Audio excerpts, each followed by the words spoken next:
Pemirsa, lebih dari 1.000 istri menggugat cerai suami mereka ke kantor Pengadilan Agama Bojonegoro, Jawa Timur. Mayoritas penyebab pemirsa banyaknya istri menggugat cerai suami didasarkan atas faktor ekonomi. Angka perceraian di Kabupaten Lumajang, Jawa Timur meningkat sejak beberapa bulan terakhir.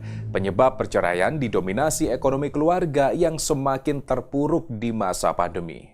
Seorang ibu rumah tangga di desa Selobarto, Giriwoyo, Wonogiri, Jawa Tengah nekat mengakhiri hidupnya lantaran terlilit hutang pinjaman online. Seorang pegawai farmasi salah satu rumah sakit di Jember, Jawa Timur nekat mengakhiri hidupnya dengan gantung diri. Aksi nekat itu diduga dilakukan karena terjerat pinjaman online. Kasus-kasus tersebut hanya sebagian kecil dari gambaran buruk yang bisa terjadi jika seseorang tidak memahami manajemen keuangan pribadi atau yang biasa disebut dengan personal finance. Ketidakmampuan individu dalam mengatur keuangan pribadi seringkali berujung pada masalah hutang dan kesulitan ekonomi. Hal ini tentunya bisa menyebabkan stres yang berlebih dan dalam kasus yang paling parah bisa mendorong seseorang ke ambang depresi, bahkan bunuh diri. Untuk itu, penting sekali bagi kalian semua untuk belajar dan memahami prinsip-prinsip dasar dari personal finance. Dengan pengetahuan dan keterampilan yang memadai, kalian dapat menghindari berbagai permasalahan yang dapat merusak kehidupan pribadi dan keluarga kalian. Dalam video kali ini, saya akan mengajak kalian untuk memahami apa itu personal finance secara simple. Karena kadang dengan penjelasan yang rumit itulah yang membuat orang malas atau enggan untuk memahami personal finance yang sebetulnya sangat simpel. Oke, mari kita pahami satu persatu. Pertama, mari kita pahami dulu apa sih sebenarnya personal finance itu. Secara simpel, personal finance adalah cara mengatur uang yang kita miliki, yang terdiri dari pengelolaan pengeluaran, pendapatan, dan sisa dari pendapatan kita. Jadi, semua aktivitas yang berhubungan dengan tiga hal tersebut masuk ke dalam personal finance. Lalu, apa tujuan dari personal finance? Mungkin ada yang bilang, ngapain ribet-ribet ngatur uang? Yang penting saya kerja, dapat uang, waktunya belanja ya belanja, waktunya bayar ya bayar. Saya nggak bisa mengatakan salah terhadap pernyataan seperti itu, karena di dalam personal finance juga berbicara tentang pendapatan dan pengeluaran. Namun, pendapatan pengeluaran tersebut akan lebih bisa dioptimalkan. Kalian juga akan mengerti bagaimana menghindari resiko kesulitan keuangan dan memastikan kalian bisa memenuhi kebutuhan hidup. Bahkan, bukan hanya memenuhi kebutuhan hidup, tapi juga mempersiapkan masa depan dan juga mempersiapkan dana untuk hal-hal yang tidak terduga. Karena inti dari personal finance adalah membuat pengelolaan uang sebagai sesuatu yang mudah. Karena kalian akan tahu alur dari setiap aliran uang kalian, paham betul bagaimana mengalirkan uang ke pos-pos yang seharusnya. Sehingga tanpa personal finance kalian berisiko akan mengalami kesulitan-kesulitan keuangan yang dapat memunculkan stres dan hal-hal buruk lainnya seperti kasus-kasus yang ada pada awal video tadi. Namun jika kalian memahaminya, kalian akan hidup dengan tenang dan nyaman karena kalian punya kontrol penuh atas keuangan kalian. Jadi mulai sekarang pahami personal finance, buang anggapan bahwa personal finance itu sulit dan rumit, karena personal finance itu simple.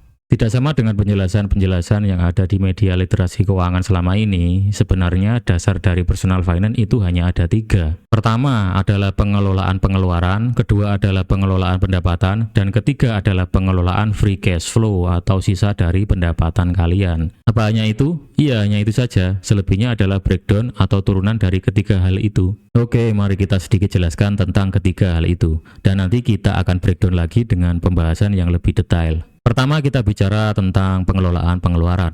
Nah, dalam pengelolaan pengeluaran ini ada dua bagian penting, yaitu pengelolaan kebutuhan dan pengelolaan keinginan. Pengeluaran untuk kebutuhan adalah pengeluaran yang harus kalian lakukan, sedangkan pengeluaran untuk keinginan adalah pengeluaran yang lebih bersifat opsional. Artinya kalian masih bisa hidup tanpa memenuhinya. Tapi bukan berarti kalian nggak boleh punya keinginan. Yang penting kalian harus pintar-pintar memilih keinginan. Ada keinginan yang menguntungkan, ada juga keinginan yang merugikan. Nanti kita akan jelaskan satu persatu. Kedua, kita bahas tentang pengelolaan pendapatan. Jadi nggak cuma pengeluaran aja yang harus kita atur, pendapatan juga harus kita atur dengan baik. Misalnya, kalian harus menentukan prioritas sumber pendanaan kalian. Apakah dari penghasilan sendiri atau dari hutang? Untuk lebih jelasnya nanti kita akan bahas lagi lebih lanjut. Terakhir adalah pengelolaan free cash flow. Ini adalah uang sisa dari pendapatan kalian setelah dikurangi dengan kebutuhan. Jadi jangan dikira ini adalah uang bebas yang bisa kalian pakai buat apa saja. Free cash flow memang bisa kalian gunakan untuk membiayai keinginan kalian, tapi keinginan yang bagaimana dulu.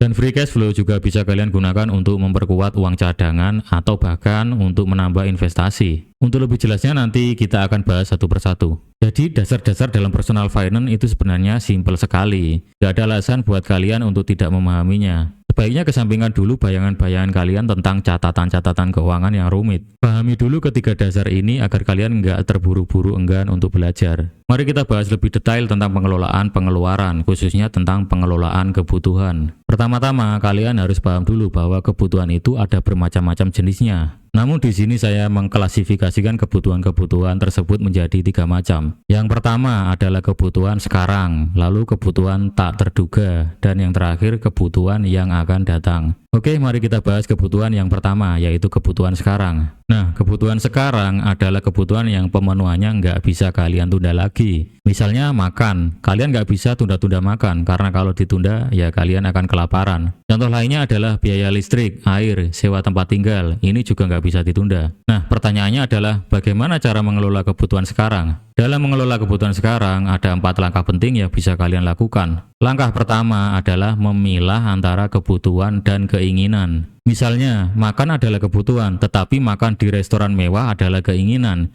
Dengan makan yang tidak terlalu mewah, kalian bisa memangkas kebutuhan sekarang. Langkah kedua, hemat dalam penggunaan kebutuhan. Contoh simpelnya adalah soal penggunaan listrik. Banyak dari kalian yang sering lupa mematikan lampu saat tidak digunakan. Dengan menghemat listrik, kalian bisa memangkas biaya kebutuhan sekarang. Langkah ketiga, maksimalkan penggunaan kebutuhan. Misalkan, penggunaan paket internet. Jika kalian memakai paket internet hanya untuk berselancar di media sosial, maka kalian belum memaksimalkan penggunaannya. Seharusnya kalian gunakan paket internet kalian untuk mencari informasi yang bermanfaat, belajar hal baru, atau bahkan mengembangkan bisnis kalian. Itu akan berdampak pada pendapatan kalian yang nanti kita akan bahas pada bagian selanjutnya. Langkah keempat, pilih periode pembayaran yang paling singkat. Misalnya, jika ada paket internet dengan periode pembayaran 1 tahun dan 1 bulan, lebih baik pilih yang 1 bulan. Kenapa? Karena itu akan mengurangi anggaran kebutuhan sekarang. Daripada kalian menggunakan paket internet 1 tahun, lebih baik kalian pilih paket internet 1 bulan. Dan selisih dari harga paket keduanya bisa kalian gunakan untuk kebutuhan yang lain. Itulah hal yang perlu kalian pahami dalam pengelolaan kebutuhan sekarang. Mari kita lanjutkan ke pembahasan selanjutnya, yaitu kebutuhan tak terduga. Kebutuhan tidak terduga ini adalah kebutuhan yang muncul secara mendadak dan tidak bisa kalian prediksi sebelumnya. Maksudnya, kalian nggak bisa tahu kapan kebutuhan ini akan muncul dan berapa besar biayanya. Nah, contoh kebutuhan tidak terduga ini misalnya biaya rumah sakit karena sakit mendadak,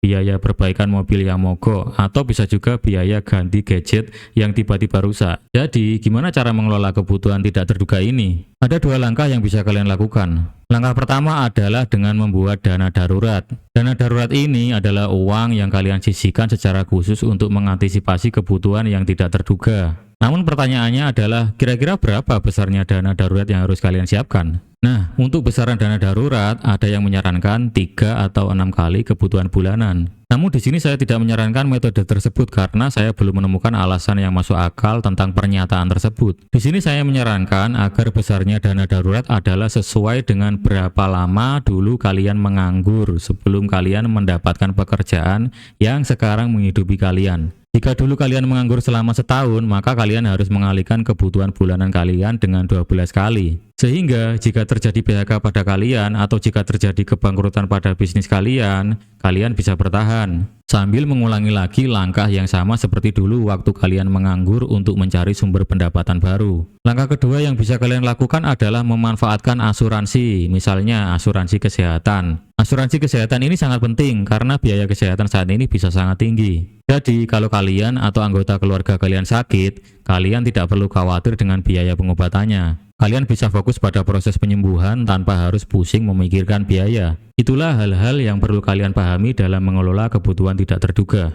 Oke, kita lanjutkan untuk penjelasan selanjutnya. Untuk klasifikasi kebutuhan selanjutnya adalah kebutuhan yang akan datang.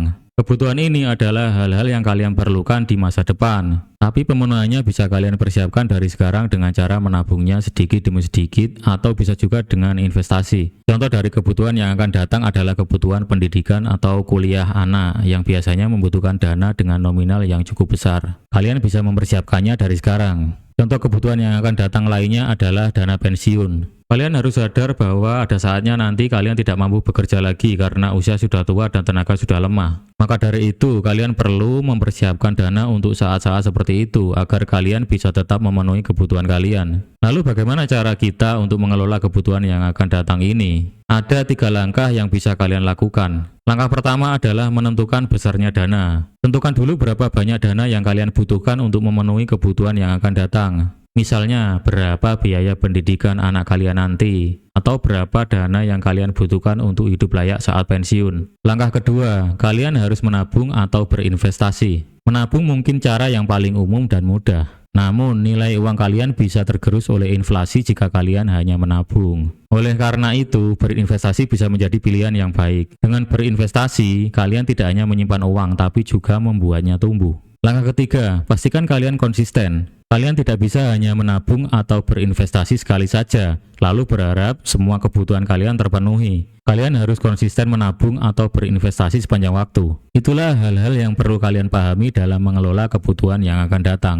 Setelah kita membahas soal pengelolaan kebutuhan, mari kita beralih ke pembahasan selanjutnya, yaitu pengelolaan keinginan. Kenapa sih kita harus membahas soal keinginan? Karena ternyata keinginan itu beda dengan kebutuhan. Kalau kebutuhan itu adalah sesuatu yang harus kalian penuhi untuk bertahan hidup, sedangkan keinginan adalah hal-hal yang sebenarnya bersifat opsional dan kalian nggak harus memenuhinya. Tapi pasti kalian setuju kalau kadang-kadang keinginan itu bisa menjadi semacam motivasi buat kalian untuk lebih giat bekerja atau berusaha. Lalu yang jadi pertanyaan adalah bagaimana caranya mengelola keinginan? Salah satu cara paling efektif untuk mengelola keinginan adalah dengan memilah-milah atau memilih keinginan yang mana yang menguntungkan dan mana yang merugikan. Keinginan yang menguntungkan adalah keinginan yang bisa membantu kalian untuk mencapai tujuan keuangan atau bisa menambah produktivitas kalian. Contohnya, kalian ingin membeli laptop baru yang lebih canggih karena laptop kalian yang sekarang tidak support dengan software-software baru dalam pekerjaan kalian. Jadi dengan laptop tersebut, kalian bisa mengerjakan pekerjaan kalian dengan software baru dan pekerjaan kalian jadi lebih mudah. Sementara itu, keinginan yang merugikan biasanya adalah keinginan yang hanya memberikan kepuasan sesaat. Contohnya, kalian ingin membeli tas branded terbaru, padahal kalian sudah punya banyak tas, dan tas baru tersebut tidak akan membantu kalian untuk lebih produktif